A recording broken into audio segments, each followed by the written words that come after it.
ภาพลูกหลานในยันตีพี่น้องแขกที่ได้มาร่วมงานทำบุญตักบาตรถวายพัฒหารถวายจำเสบาตรพร้อมกันเราครับถวายกันเด้อพี่น้องเด้อนะโมตัสสะภะคะวะโตอะระหะโตสัมมาสัมพุทธัสสะนะโมตัสสะภะคะวะโตอะระหะโตสัมมาสัมพุทธัสสะนะโมตัสสะภะคะวะโตอะระหะโตสัมมาสัมพุทธัสสะ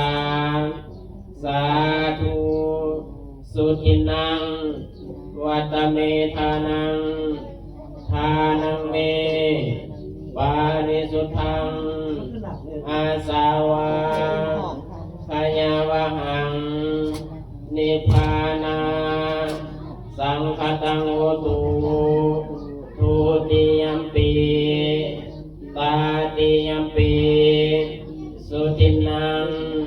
วัตเมธานังทานังเม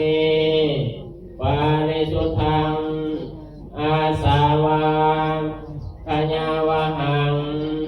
นิพพานาสังฆตังโหตุสาธุพวกขน้อยทั้งหลาย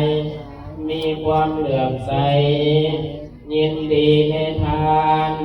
การในของทั้งหลายเหล่านี้ขอจงถึง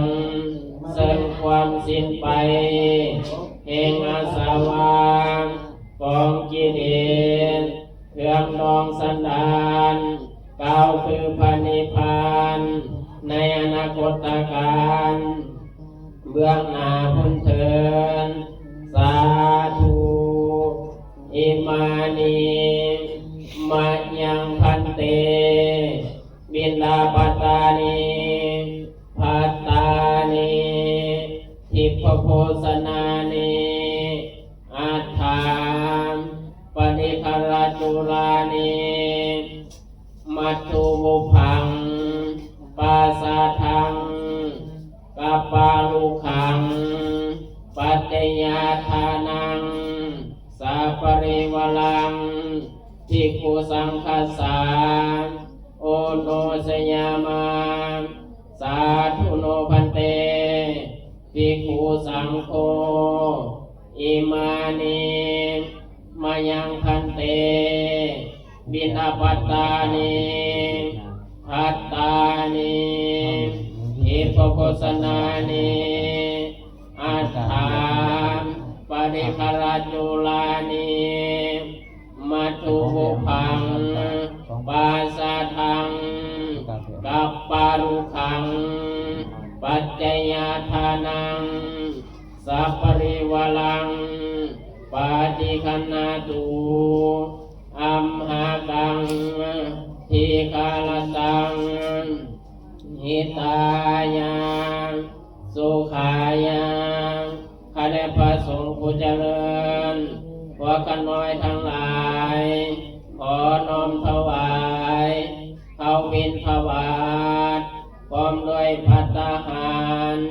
พาเข้าทิพย์กองอาถรภาษาเพิง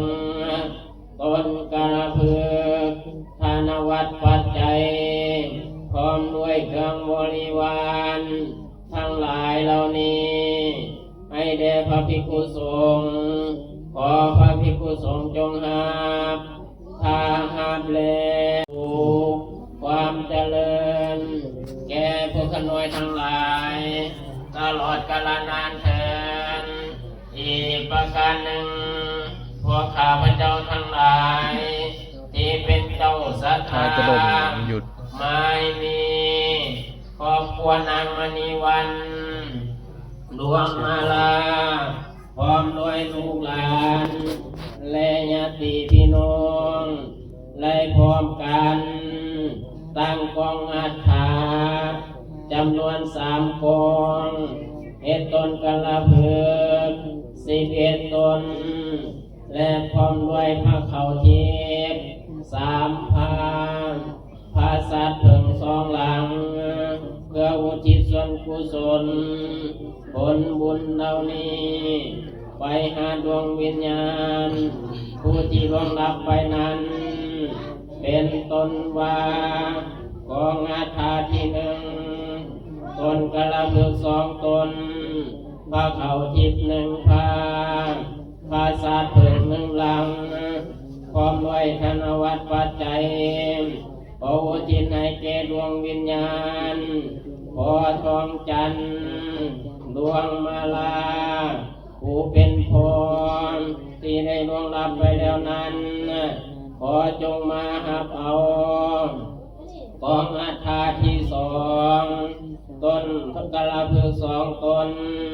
พาเขาทิพย์หนึ่งพาภาษาเผิงหนึ่งหลังและธนวัตรปัจจัยขออุทิศให้แก่ดวงวิญญาณ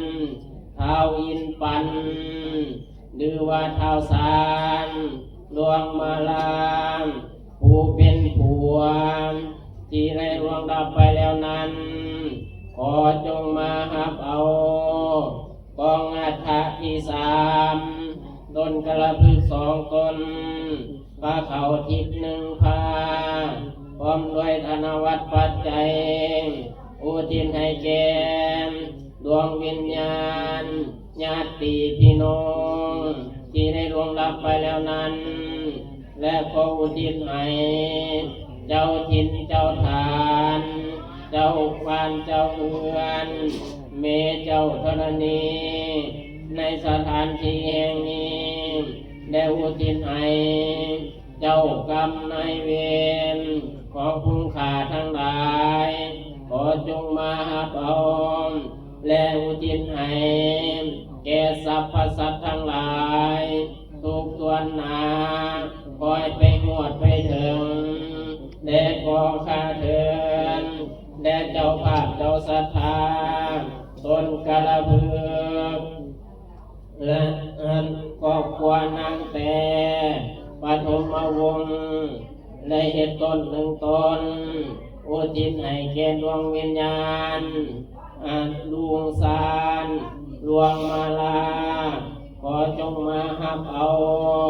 ครอบครัวเท่าเงินได้เหตุตนหนึ่งตนอุทิศให้แก่ดวงวิญญาณดวงสารดวงมาลาขอจงมาหับเอาครอบครัวเท่าเงินได้เหตุตนอีกหนึ่งตนอุทิศให้แก่ดวงวิญญาณแม่คำสว่างดวงมาลาหรือว่าแม่ปอบขอจงมาหับเอาครอบครัวนางคำได้เหตุตนหนึ่งตนอุทิศให้แก่ดวงวิญญาณแม่คำสว่างดวงมาลาขอจงมาหับเอาครอบครัวนางมณีวันดวงมาลาอุทิศตนหนึ่งตนให้แก่นางคำสว่างดวงมาลาขอจงมาหับเอาและครอบครัวแม่ย่าพุทธกรทิมมาใสได้เหตุตนหนึ่งตนอุทิศให้แก่ดวงวิญญาณเท้าสารหรือว่าเท้ายินปันที่ได้ล่วงลับไปแล้วนั้นขอจงมาหับเอาเจ้าภาพตนในเหตุตนหาตนอุทิศให้แก่พ่อใหญ่งนทิมมาเสนแม่ใหญ่เขียวทิมมาเสนขอจงมาหับเอาตนที่สองอุทิศให้พ่อลูก